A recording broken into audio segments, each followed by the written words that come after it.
It was a cold evening when Alex, a weary teenager, packed his belongings into the trunk of his car. After an exhausting day at university, he was eager to get home. He hadn't slept the night before, and the weight of fatigue pressed on him as he started the engine. The drive began uneventfully, the hum of the tires on asphalt almost lulling him into a daze. But the monotony was soon interrupted by a traffic jam. Frustrated, Alex craned his neck to see what was causing the delay.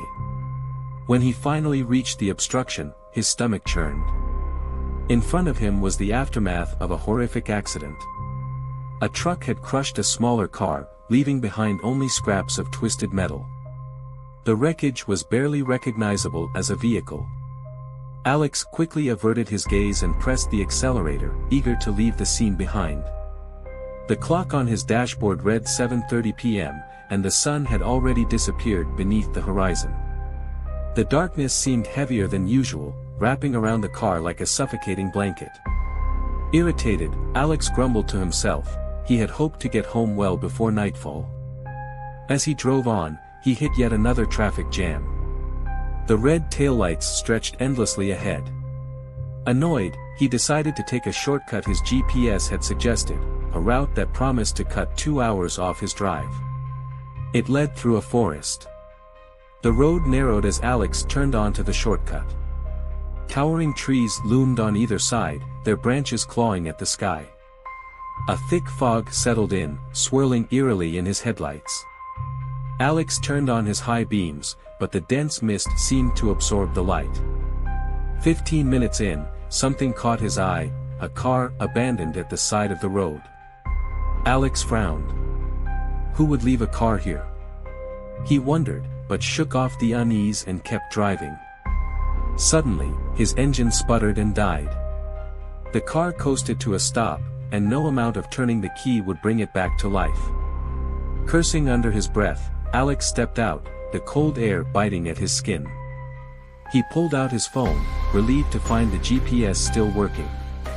It showed he was about a 20-minute walk from the forest's exit.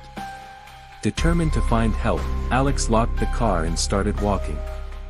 The mist grew thicker, clinging to him like a second skin. Shadows seemed to shift in the corner of his vision, but every time he turned to look, there was nothing there. Finally, he stumbled out onto a main road. Relief washed over him as he stood by the roadside, waving his arms to flag down passing cars.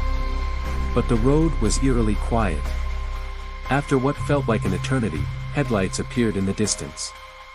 A car pulled over, and the driver, an older man with a weathered face, rolled down the window.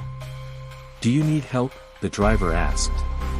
Alex quickly explained his situation, pointing back towards the forest. But as soon as he mentioned the shortcut, the man's expression darkened. "You came out of that forest?" the driver asked, his voice trembling. "Yeah," Alex replied, confused. The driver shook his head. "Do you even know how lucky you are? People don't come out of that place. It's not what it seems." Alex frowned. "What do you mean?" The man hesitated, then said, "That shortcut, it's a trap. A never-ending route. No one comes back from it. How did you even make it out?" "I just walked," Alex said, feeling a chill crawl up his spine. The driver leaned closer, his voice dropping to a whisper. "What day did you enter the forest?" "February 4th, Alex answered, glancing at his watch. The driver's face turned ashen. "What year?" Alex blinked, confused. 2023, he said slowly. The driver swallowed hard, his hands tightening on the steering wheel. "Today is January 23rd, 2025.